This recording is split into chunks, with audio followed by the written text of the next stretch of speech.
ওইটা হচ্ছে যে ইটের ব্লক এগুলা পিঠে ভাঙতে হবে। এটা ভাঙে ওই সাইডের কর্নারে বাকি আছে ওইটা ভাঙা, এটা ভাঙবে তারপরে ওইটা হচ্ছে ক্লিয়ার হবে। আর আজকে এই যে এই সাইড মাটি কাটা কাজ করছে।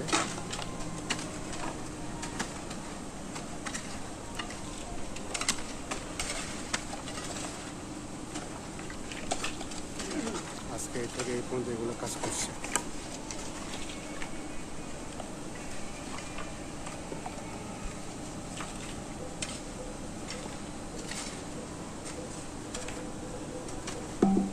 এখানে ফ্রন্ট সাইডে আর এই এতটুকু আছে আর কি।